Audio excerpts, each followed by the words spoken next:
Welcome back, ladies and gentlemen, to episode 28 of the In the 11 podcast, recording once again here in Denmark.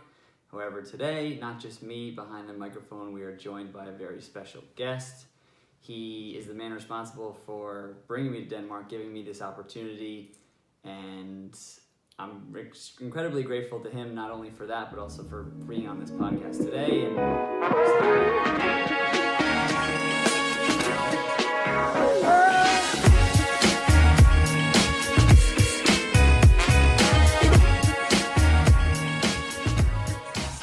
The other surprise twist of this podcast today is that we're going to do the whole thing in Danish, right? Like we talked about? Yeah, sure. Emil, how did that?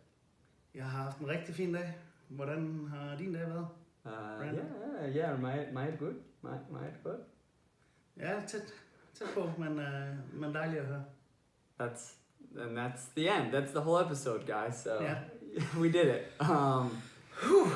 It wasn't so tough. Yeah, exactly. Made it through your first podcast.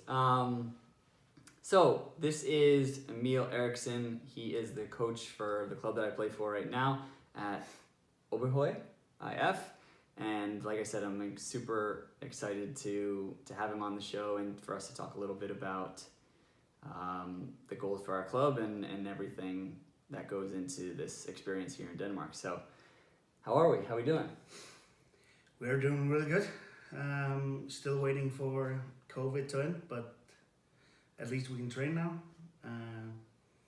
And well, I think later today, or when this podcast is out, we have the knowledge about when we can start the season. Yeah, so for those of you wondering, we are still kind of in a lockdown, sort of, in Denmark. Definitely different rules than for those of you listening for the United States. We just recently were allowed to start training again after many months away, and so we've been training for about 2 weeks now, but there are still rules on gatherings of large groups, so that's why we can't have any matches scheduled yet. We were supposed to play pretty soon. Our first match, I think, was supposed to be the 27th or something like that, but right now we don't know when our first match can be, just because we have to wait for, as Emil said, the government to kind of lift some more of the rules and see if we can have larger gatherings of people.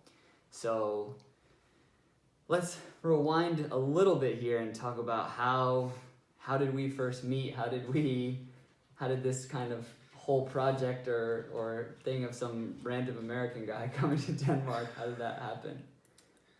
Well, I think, if you hear some steps, it's my little dog. It's me over here. Yeah, nah. Well, I sometimes get letters or emails from people that want to come to the club and play. And one day, this Brandon guy had sent me an email. And I thought it sounded like a fun project, but as always, I had my concerns about, was this a fake email or what was it? Because there's so much of it. Mm-hmm. But I saw it as a fun thing to do, so texted him back, and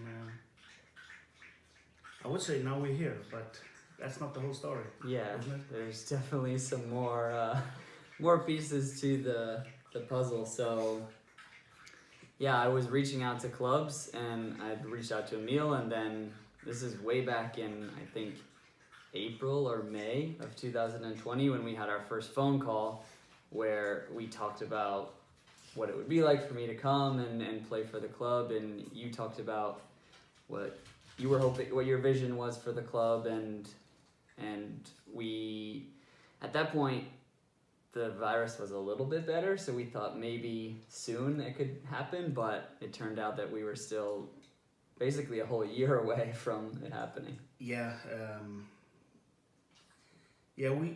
we could actually play games in the fall, mm-hmm. and had our season there, but I don't think we were kind of ready yet. Yeah, I don't know if the travel, if it was still allowed yet in the summer when we first were talking about me coming. Oh. And then the fall as well. I'm not sure. I can't remember what the travel rules were then. But you guys didn't get to finish the whole fall season, right? No, we missed the last game. Okay. Some teams missed the last two, but yeah, that's kind of how it went down, and also why our tournament this year is kind of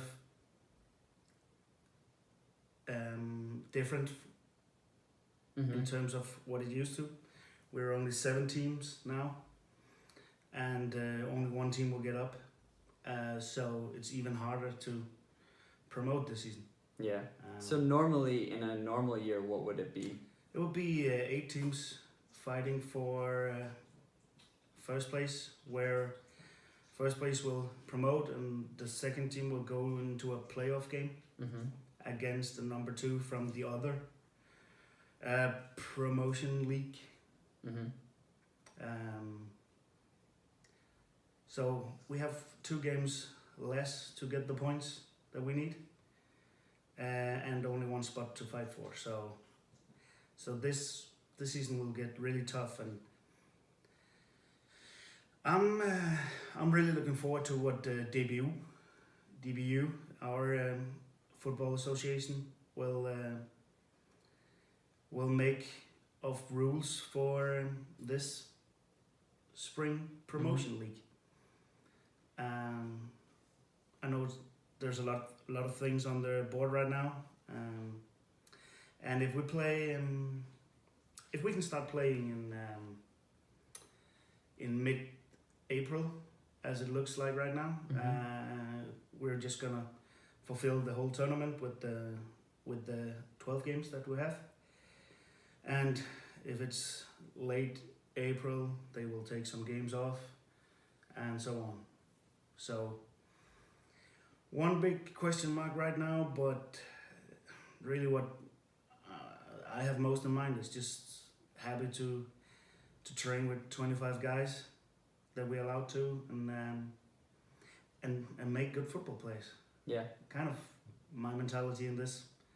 I know it's harder for the players because they want to know when they can play games that matters, but right now I'm just happy that we can play. That we can train. We can get better every day.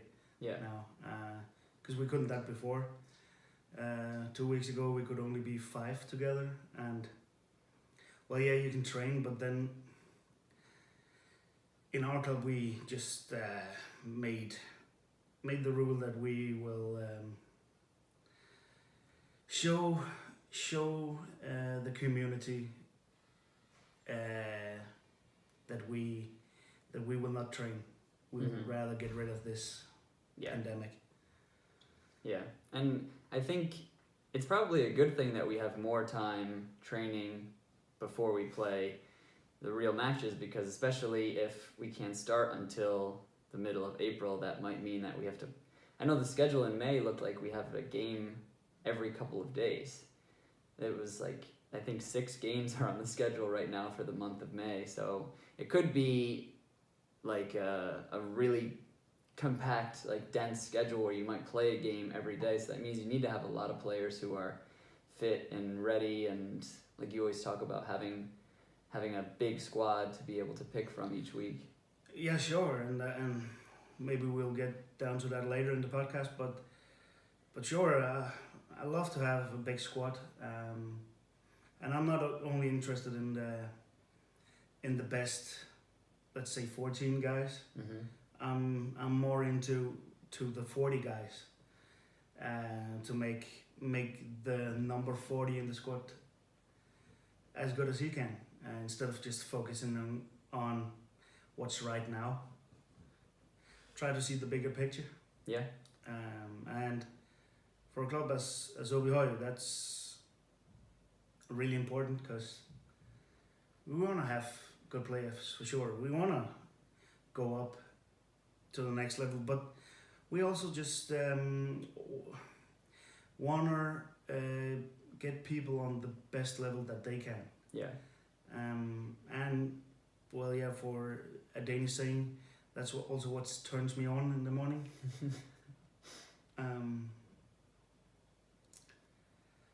So yeah, we're in a vacuum right now. Is it not called a vacuum? We'll call it a vacuum when you like in that small box where you take all the air out. Okay.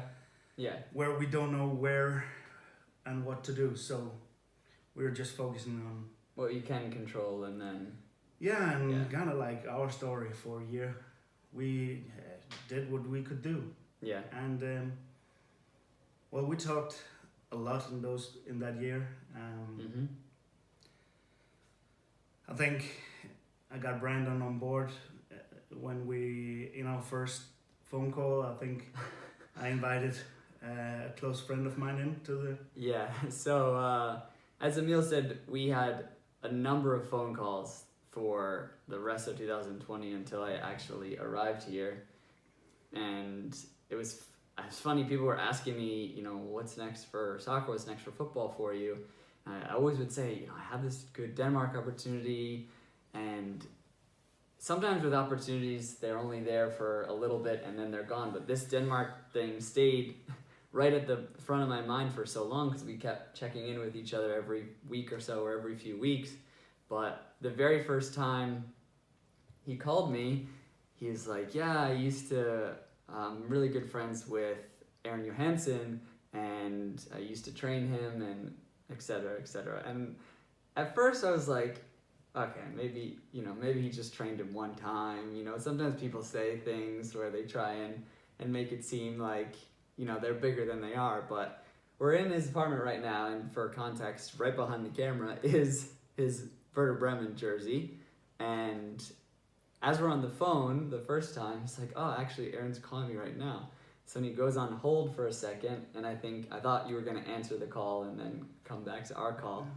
And then it says a third person is joining the WhatsApp call, and then Aaron pops up on the screen. And at first I didn't really know, I didn't even know what to say or what to do. I was almost like awestruck at who even is this person. He was like, oh yeah, this is Aaron, and then Aaron's like, oh hey, how's it going? And we just started talking for 5 or 10 minutes about USA, and I don't even remember what we talked about. I probably blacked out for a few minutes. But that was when, maybe if I had any questions before, I knew oh, okay, all right, this is definitely serious. Yeah, well, I also had I had to show that I was not a fraud. And kind of the same way that I also, in the beginning, had to check to see if I was a fraud. Brandon out. So yeah, that's the start of it. And that was April, I think. Yeah. So then, fast forward after many phone calls, and finally in the start of the new year in 2021, I'd been training for too long on my own. I had finally made a good amount of money to be able to afford everything, and I was like, all right, let's figure out a way to make this happen. So we thought February would be the best time because we thought we would start playing in March. And I did a ton of research. How am I going to do it? How am I going to travel with COVID? And then basically what we had to do was, you wrote a letter from yourself as the head of the club, basically saying that I was coming to play for this club, and that was kind of my, I guess, ticket into Denmark, because that was the rule, that if you were playing for a football club, that you had to have a letter or some form of communication with whoever you were coming to play for. And Emil also wrote that I would do my quarantine here and all those things, and we'd follow all the rules and take the tests and everything like that. So then I finally made my way over here in February. Yeah, and we went into was it a 5 days lockdown? Yeah, I think so. And actually 2 days after that was done, we were on the field for the first time, and we were allowed on the field for the first time. So kind of planned it out perfect. Yeah, it was perfect timing almost. Yeah, so even though there was hard times, and I know you had a lot of struggles in the end. We made it, and now we're here, and now we're 2 weeks into training and with the squad, and yeah, so far so good. At least from my part. It's also important because in this process, it's also important to listen to your stomach, because I've not promised Brandon to play. Mm-hmm. I've told Brandon how it is. We got about right now we're 60 or something players, but it will be cut down into 40, and those 40 guys in the squad, they will fight for the 14 seats on the squad for the weekend. So that's, if you want to follow, in Brandon's footsteps,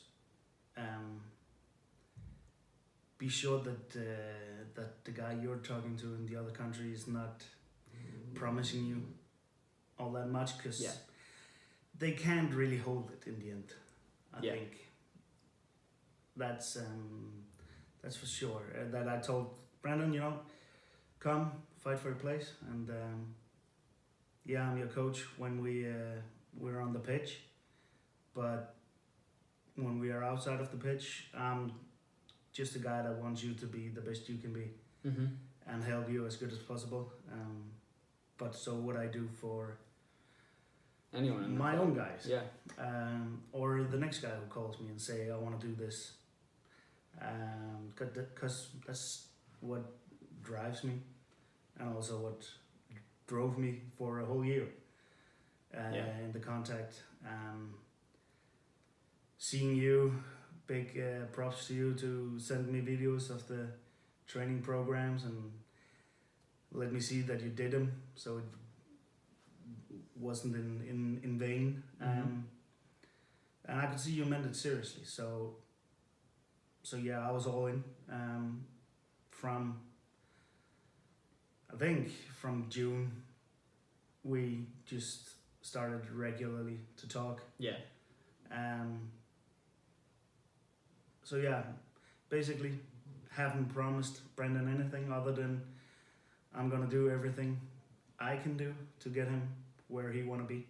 Yeah, because we had a conversation actually recently once I actually got here, where we talked about how for both of us, I think it would have been so much easier for both of us to stop, during 2020, because like I had talked about, I was, kind of comfortable at home and I was making money, and it was going to be a challenge to get over here to Denmark, and I was still doing those workouts that you were sending, but the same thing on your side, like it would have been just as easy to realize, it's going to be hard to get this guy over here just with the way the world is right now, and who knows if I really want to keep this contact with him for this whole year and check up on him and send him training programs and stuff like that. We talked about how the easier thing would have been to just didn't work out, move on, but somehow we stuck through it, and here we still are. Well,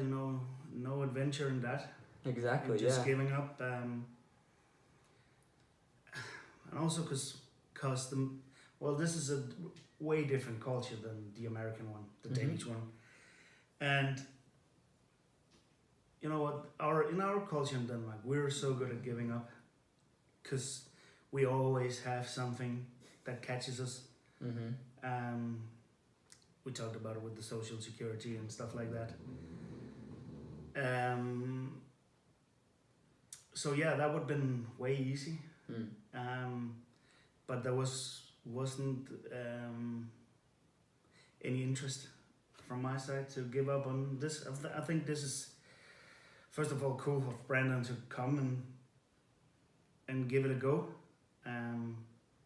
I like the challenge. And this is also a big journey for me, because it's giving me some tools that I can use. Yeah. And you know what? nothing makes me more happy than see some of the guys that I coached play on the best teams here in Denmark, and today one of them was also in the squad for the upcoming 21 European Championship. So that's pretty awesome. Yeah, that is awesome. And makes me really proud. And haven't talked to him for 2 years maybe, but I coached him for 4 years, so he's still my boy.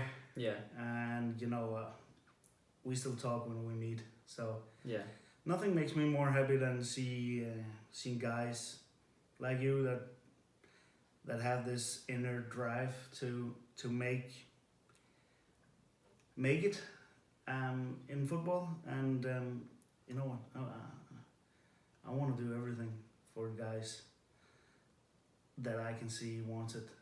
Yeah. Now you've been coached by me for 2 weeks with the squad. I think you can see it with the guys.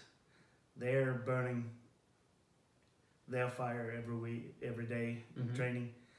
Because you know what? I don't care if you say that you're playing on what level you are. You have to be proud of what you're doing, not where you play. Yeah. And that's something we really work on in Aabyhoj right now.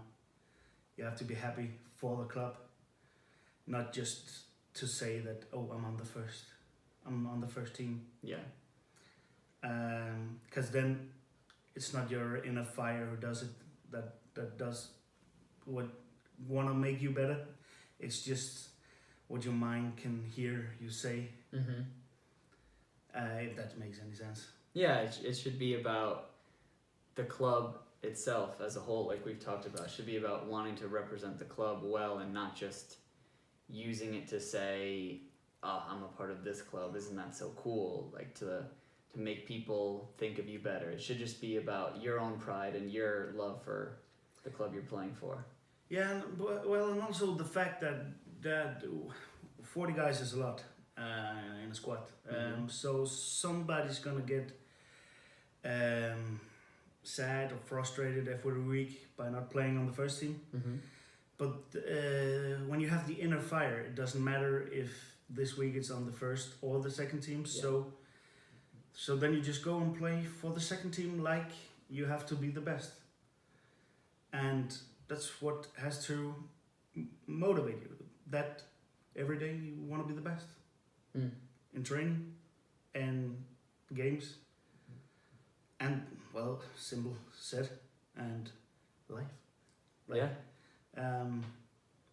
Because when you feel good about yourself and know that you are doing whatever you can, it's also easier to say hi to your neighbor. Because we don't do that in Denmark. We don't talk. Like, literally, don't talk to strangers. But it's easier to make everybody else happy if you're happy with what you're doing. Yeah. And you're not happy if you have to say, oh, I'm playing on the first team. So basically it has to be like from the inside, that spark that says I want to be the best every day. That has to be what motivates you. Yeah. I'm not sure that I got out of the topic, but No, you're good. It's all on topic today. I think the important thing that I want to talk about that you just mentioned was how it shows how good of a coach you are, and it shows that your passion is for coaching because of how much you care about each player, and that's really your goal, is you want to help the player become the best player that they can be. Whereas we all know of lots of coaches out there who coach because, like we just talked about, they coach because they can put a title on their name, or they can put, I'm the coach of this team, and maybe they're not in it for the right reasons. So maybe can you talk to us a little bit about how your background in the game, where you started playing and what your playing career looked like, and then maybe how you kind of moved into coaching? Yeah, sure. Well, I started out playing in Aabyhoj actually until I was 13, I think, and this big club in Aarhus, Aabyhoj, they picked me out and asked me to come and play for them, and kind of spent 5 years, I think, in Aabyhoj and their youth department, training 6 times a week and have a match. So this was also coordinated with school, so I was off Tuesday and Thursday mornings, so I could go and train.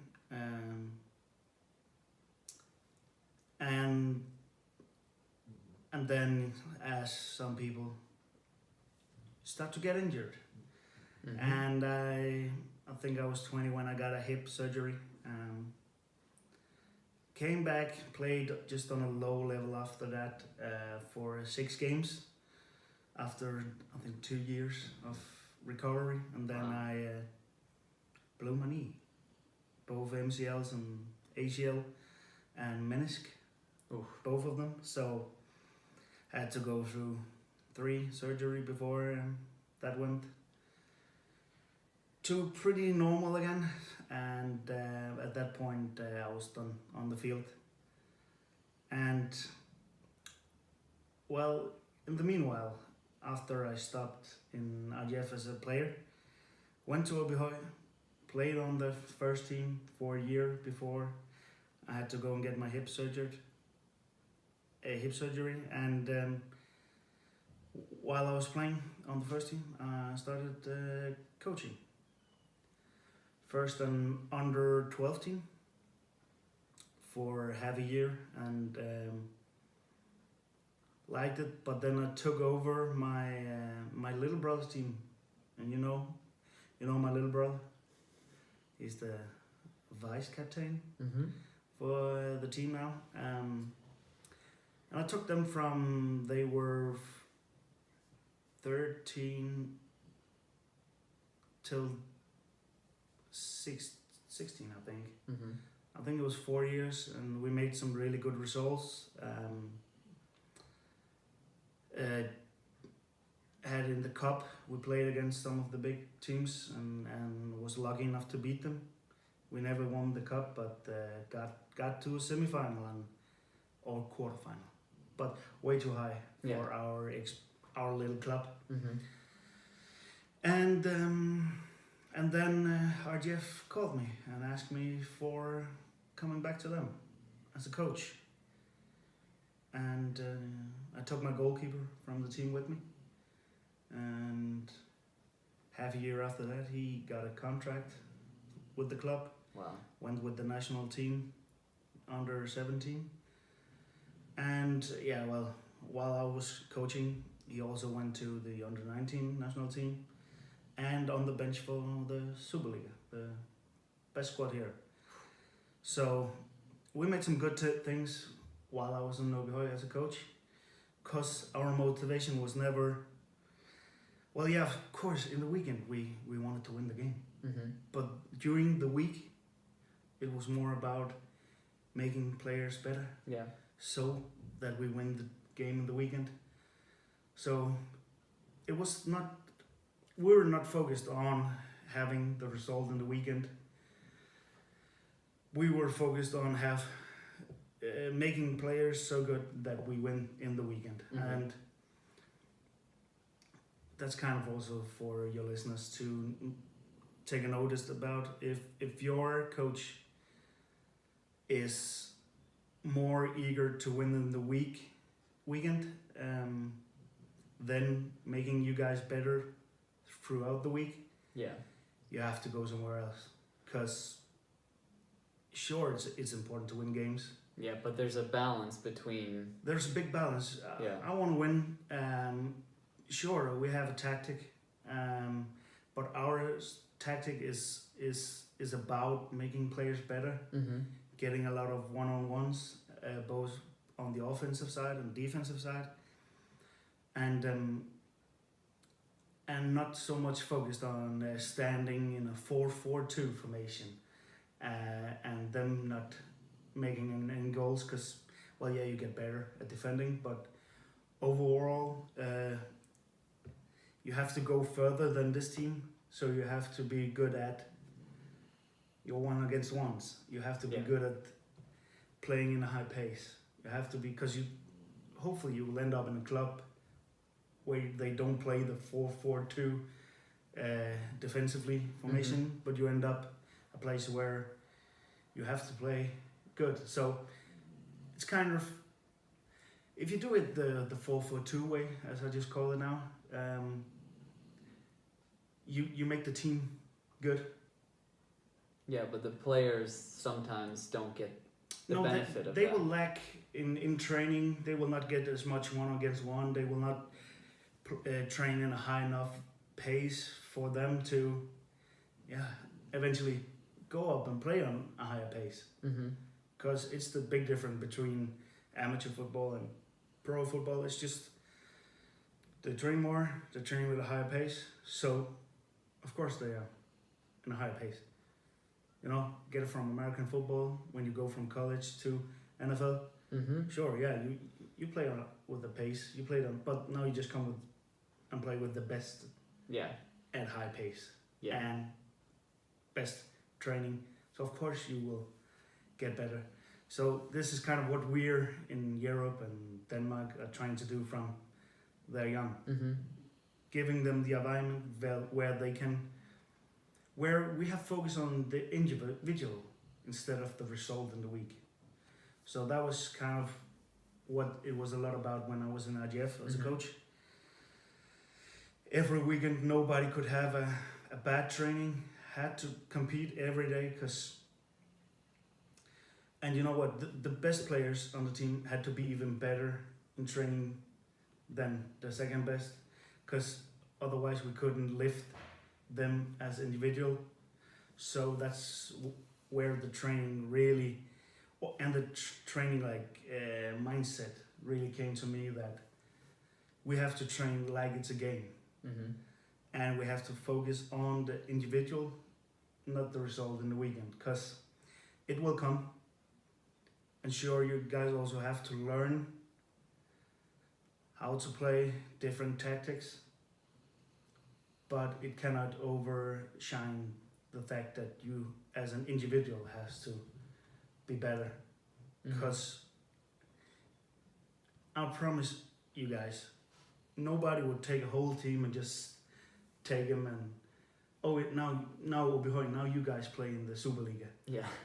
No, they will take individuals. So kind of for me, for Aabyhoj, they also know 95% of the guys doesn't come through, so it's the individual that's in the front of the mirror. And yeah, then I also scouted a lot when I was out there. This was for youth players or first team or both? This was mostly for youth players. We have some rules about not taking players under a certain age. So we kind of wanted to be prepared to take them in the right age. And also we were ready to take the big talents from the clubs nearby, simply to give them a chance to come in and show themselves. And yeah, our system is so much different than yours. So basically we have a lot of clubs in Aarhus, the city where we are, and we have Aabyhoj as the biggest club. So Aabyhoj will take kind of the best players from the clubs around them, and take them in and train them until they think they are good enough, and then take them permanently. So they will come train once a week until they are 12, and then they will ask them if they want to come and play for good, come and train 6 times a week, come and train on the highest level. And yeah, and then we have certain schools that you can go on and get your education on the same time. So it's not like college or high school. Yeah. It's totally different here. You kind of go on a high school and then play in a club, not play for your high school. Yeah, it's very different. I think we in soccer in America, it is starting to change quite a bit, and we're trying to, we see how well Europe does it, so I think we're trying to do things like that with our youth system now, but there's still a long way to go because the way all of our other sports are set up are exactly like you just said, where everyone plays for their school and then they play for their university, and so soccer is kind of trying to separate that and do it a little bit different. And you're starting to see that with some of the young players that we're producing that go to our academies, then maybe they do go to Europe or they go into our first team when they're young, like you mentioned how some players have done that here. But it's true, it's definitely just a completely different football culture, which is what everyone always tells me about being here, and what I've experienced as well is it's a very different culture of the sport.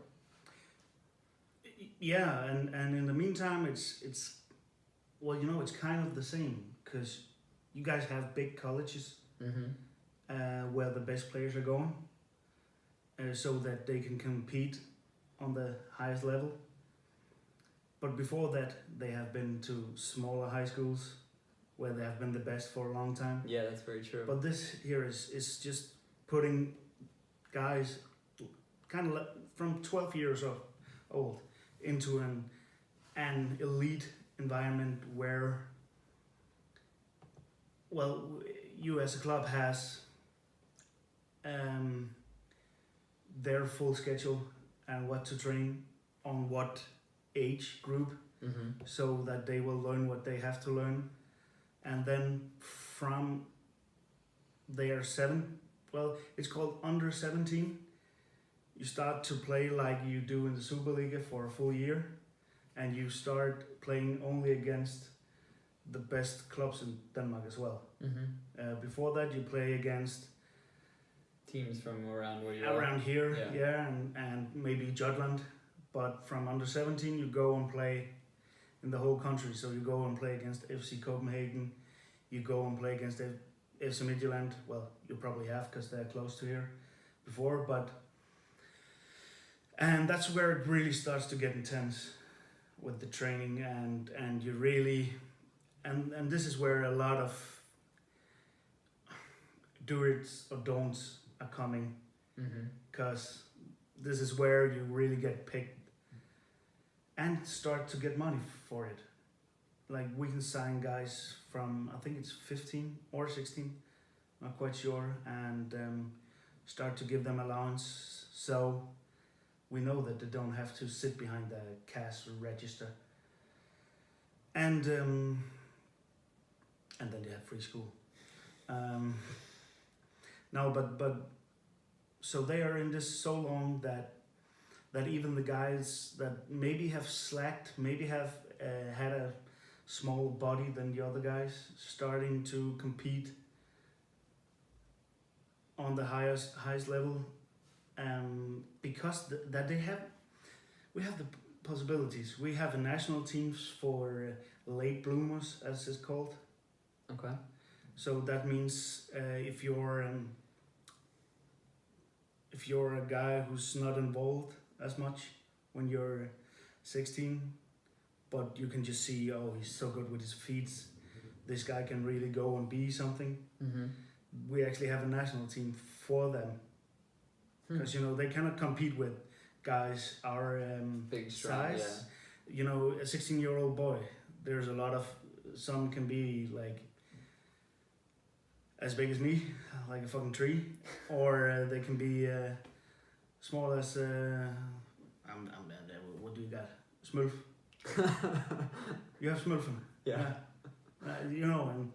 And so it's really nice that we started to focus on that side of it. Yeah. Because a lot of those talents will be dropped well, when I was playing in Aabyhoj, let's take it.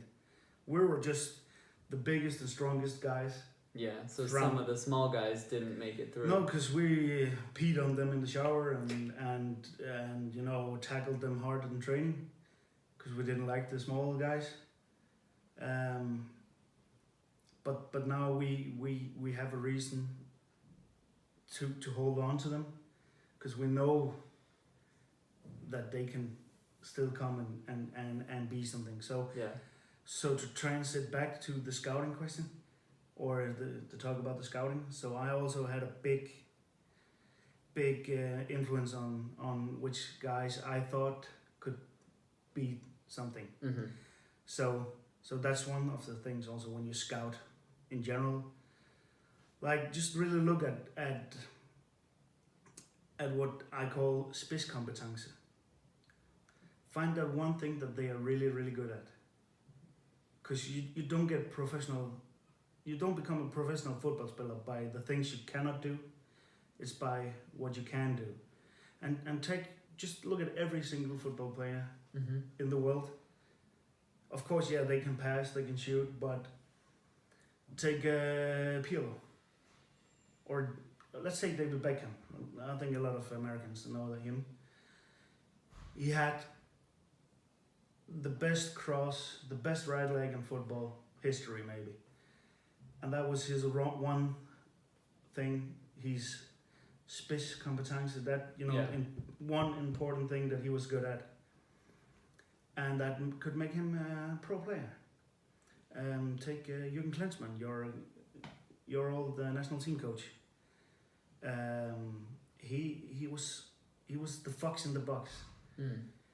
Just cross it when Jürgen is in the paint, and he scores on a header. He scores on a foot. Take Aaron, for example. That's the same with him. He's so intelligent. He just knows where the ball is come, and it's just so that's his intelligence. That's his number one thing, and so you can say about every single player.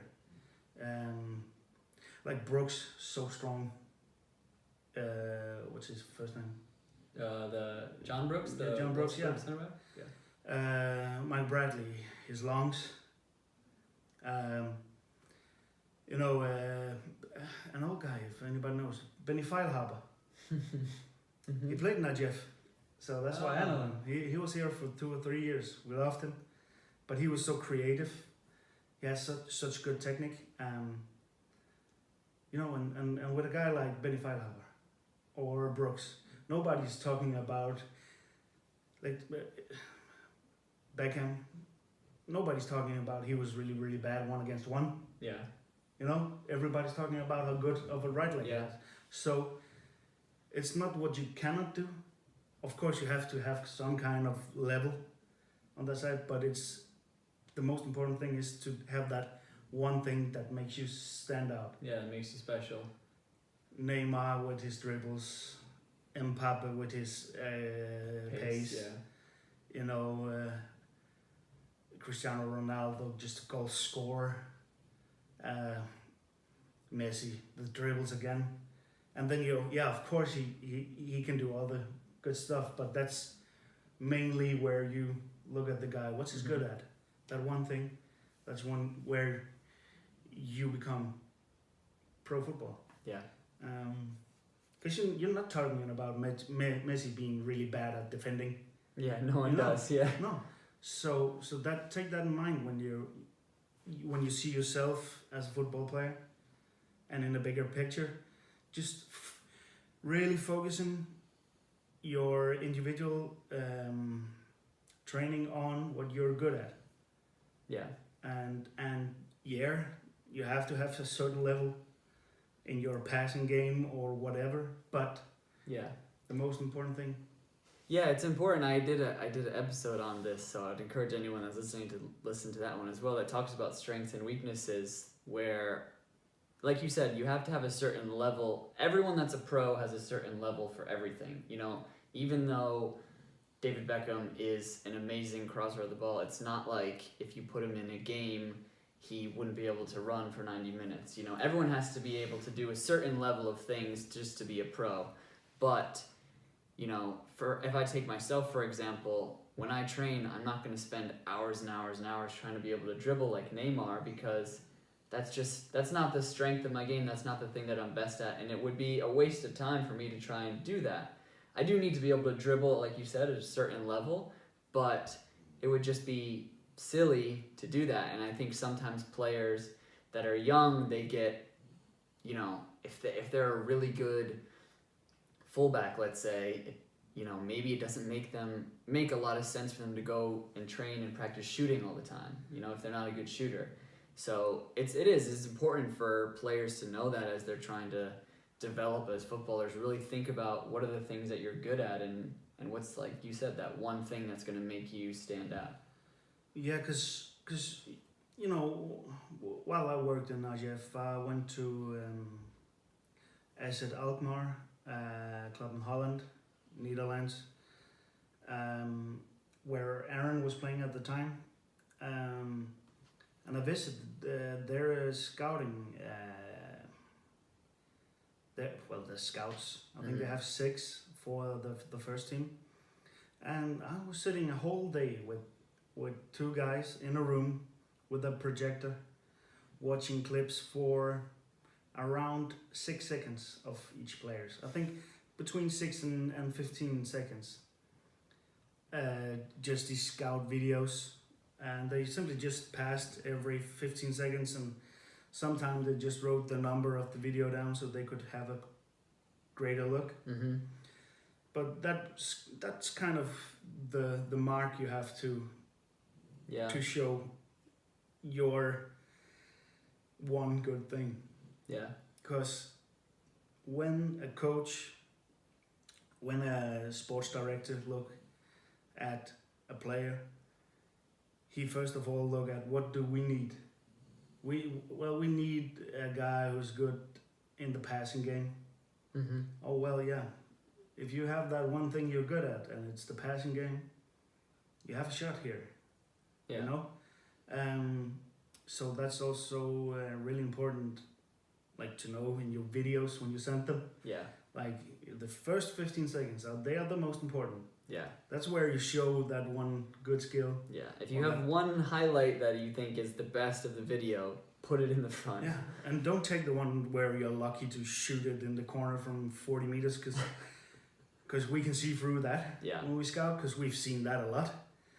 But show where you get the ball inside the middle and you turn on an opponent, or where you do something intelligent, that shows your strong side. Well, it can be the right back making the pass over 70 meters for the other wing because he's free. It can be a lot of things, but not where you shoot it in from the middle because the goalkeeper fell and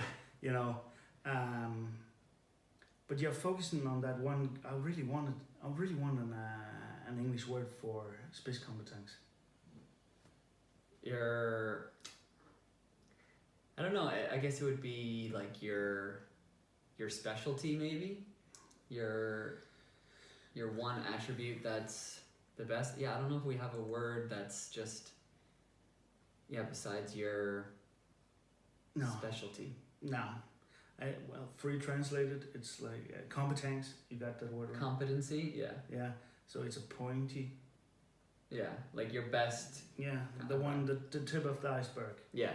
That sticks out. And so I graded a lot of football players with a grade from 0 to 5 on this app, and they had to be on a certain level in one of them, and then I had the spidskompetence. You'll know it now. Or Brandon will put a little box here, like spidskompetence equals if you're that good at editing. I'm getting there. But in the end, we always had to look. It has to be 5 in that column where with that one good thing,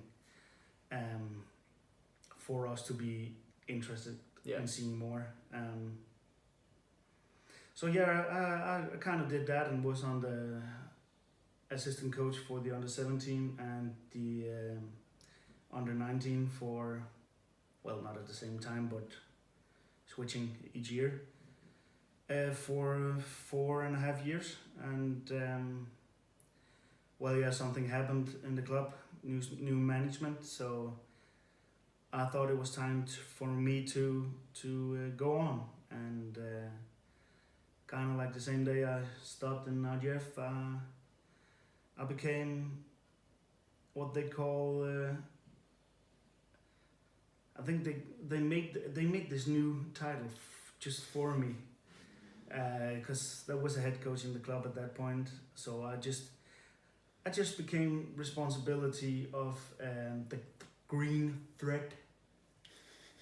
No, thread, like like when you put the needle in. like string. Yeah. So that the youth teams were doing it the right way, like training guys on each age group, so that the boy who's 6 years old, he doesn't have to learn how to shoot it in top corner. He has to just have fun, and so on. Like when you're 12, you have to learn, be able to do this. 13, you have to be able to do this, and then so on, so that you get ready to what it's all about, playing on the first team in your club, or go out in the world. And So this was when, for those of you who are following the story, this is when you came back to Aabyhoj.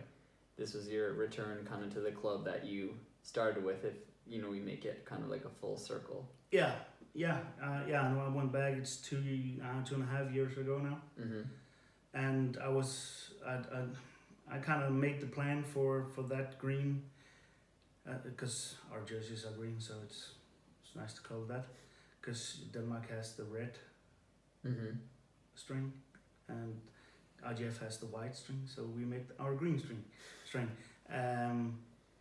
So yeah, and I worked and did that for half a year, and then 2 years ago in the winter time was asked to be the head coach of the club. And now we're here. Yeah. I think, of course, there was a lot in the beginning. The whole first team stopped when I became a coach, because they were 14 guys who played every week, even though they didn't train.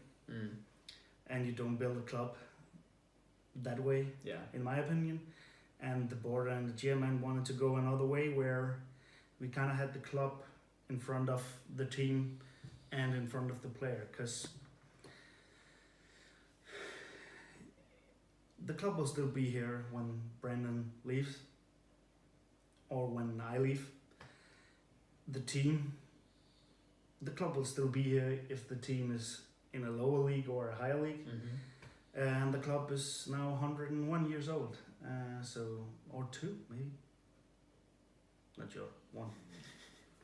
More than 100 years old. 102, I think, now. Wow.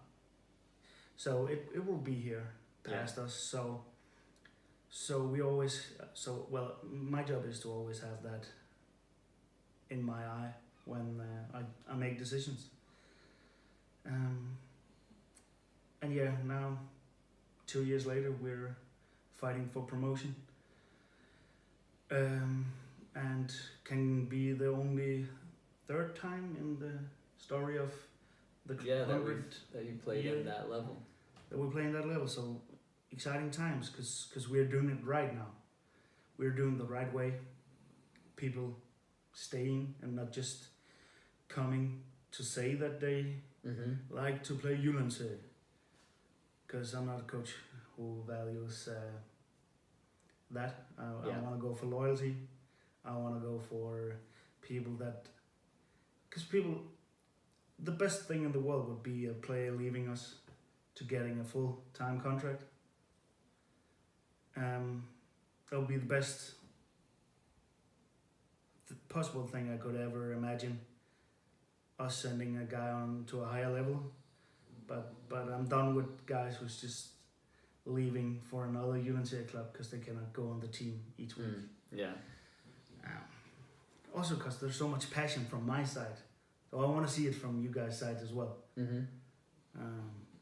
I'm not sleeping at night sometimes because I have to figure out not why we lost, but how can I make the guys better so we don't lose next week. Yeah.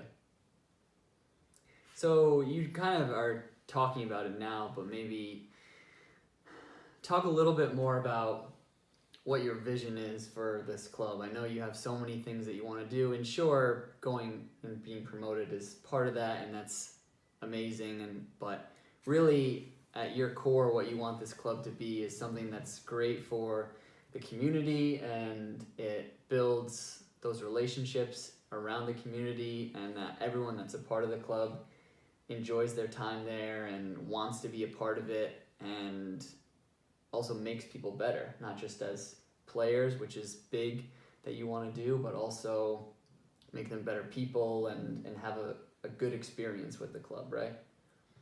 Yeah, for sure. We're a community with, I think, 20,000 people living here. Even more now with all the new buildings close to the stadium. And well, when I was a kid, I loved to come on the stadium because I could see the older guys from my high school. You know, they were close to playing on the first team, and the older I got, the more guys I knew was playing on the first team, and that stopped at some point. So that everybody just, when they were done with being under 19, which is your last year as a youth player, they just went to different clubs and started their own clubs because they couldn't see themselves going on the first team or in the senior squad. So that's what we are trying to rebuild. That the overlay from being a youth player into senior is gonna be easy. Yeah, so people want to spend their whole career, their whole life with the club. Yeah, like a chairman right now. I think he's close to being 50, or maybe he's just past 50. Maybe he's 55, and he's been in his club since he was 4. So I want new stories like that, because I can see the chairman, guys from the border, the guys who's dealing with all the stuff in the clubhouse. They are all guys who's been there their whole life. So I want to make it like a family. Like, this is home for you guys. Like, yeah, I know you have to stress with getting the right degree. You have to get family, but you know what? That once or twice a week that you go to football, well, yeah, sure. When you play on the first team, it's to become better. But there's also place for you in the club if you're just coming there to see your friends. Yeah. So I don't need to be sat on a pedestal and just been giving the best training hours, the best ball, the best equipment, because it's not necessary to become the best player. It's just a luxury, and I want the other guys to get the luxury as well. Well, yeah, we play all our games on the stadium, but I also wanted every team from the youth that plays on 11 against 11 to have at least one game every year on the stadium as well, because I want them to look up and want to play there even more. And you kind of can't if you never tried it, because it's a special thing. Because it's not the biggest stadium with a lot of places for the crowd, Yeah. but at least it has something over Yeah. it. Well, you've been there now. Hopefully, you guys will see some pictures or videos from it. Well, the crowd is sitting further up than you, and it has this nice charisma about it. Yeah, absolutely. So I want all the young guys in the community to want to play there for their community's best team. Yeah. So yeah, I use a lot of times on the young guys as well. Kind of also what was my passion when I was in Aabyhoj, to see players involved, and to make kids want to dream, and have we have this unwritten law in Denmark called jantelov. You cannot put yourself and say you're better than others. And that also means that a lot of people just stop dreaming about being professional football players and stuff like that, because you're not allowed to dream. You have to get the good education, you have to blah blah blah blah blah all that stuff. But young kids has to dream, and I want to inspire them to dream for as long time as I can. I know it's not kind of like the ideal age that Brandon has now to become a pro footballer, but why should it stop us? Like, I'm pretty sure that Jamie Vardy is pretty happy with his career, and I think he scored. I heard it yesterday. I think he scored 20 goals before in Premier League before the age of 30. So, and since the age of 30, he scored 80 something. So, yeah. Let's dream big together, and I want that for the whole community, and I want to see the spark in the young guys' eyes when I meet them in our grocery shops with their parents. I want them to be, well, not afraid of me, but when you get shy, I want them to be shy. I want them to come and ask for my autograph. Some of them are doing. And that makes me think that we're on the right track. Yeah, I think you are. There's a very it's difficult because I've only been here for a little while, and I think with the rules right now with the virus, it's hard to have the full club experience in the way that I'm sure it would be, but you can definitely sense a culture that is building in the club, and one that's positive, and that's what this can kind of be as we slowly wrap it up here, but that's what I've always been really attracted to about Europe, is the culture that is surrounding the game, that's surrounding the club, that it is this place where everyone can come and feel a part of it, even, from whether they're in the first team and then the best player on the first team to they're on the fourth team, or they're in the youth or in the old boys team. It's just, there's a place for everyone, and it's a place, like you said, it's away from your family, it's away from work, and it's kind of your escape. We don't have as much of that, I would say, in America, which is something I would love to do one day, is build something like this, but do it in the States and build a community in that way. I think would be amazing. But I will hammer home the point that you said. I think what I like about America, or Americans, that's a little bit different than Europeans, is, and there's still some who have the same mindset, but is, you look at me and like, we're still dreaming, like, and there's people who will keep dreaming many years beyond me and have goals that they just won't let die, and I think that's something that's unique about America, and you can talk about whether the American dream is real or what it used to be or whatever, I don't know. But I think there is still that idea of you can come to America, and even if you have this crazy idea, that isn't the sensible thing to do. It's not go and get a good degree and get a good job. America kind of offers you this place to go and chase that dream. So I think it's unique being a part of this culture here, and then me having this dream where I know like players that I've talked to in the club or other people around kind of like, oh, what are you doing? I'm like, I'm pursuing football. Playing. And they're like, And what more? And what more? And I'm like, I mean, football for right now. Yeah, and that's also, because I also had that question on your behalf a lot of times. Yeah.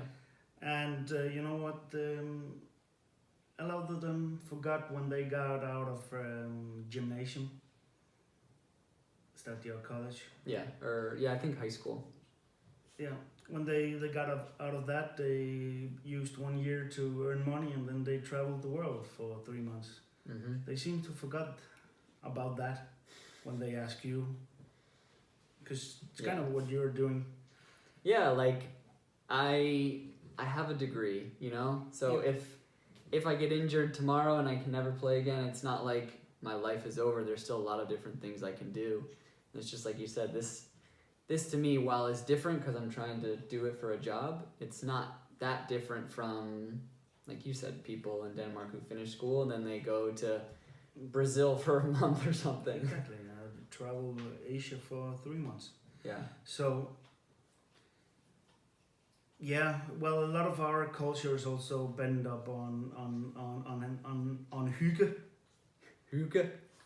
Which in some way means chill, but not chill.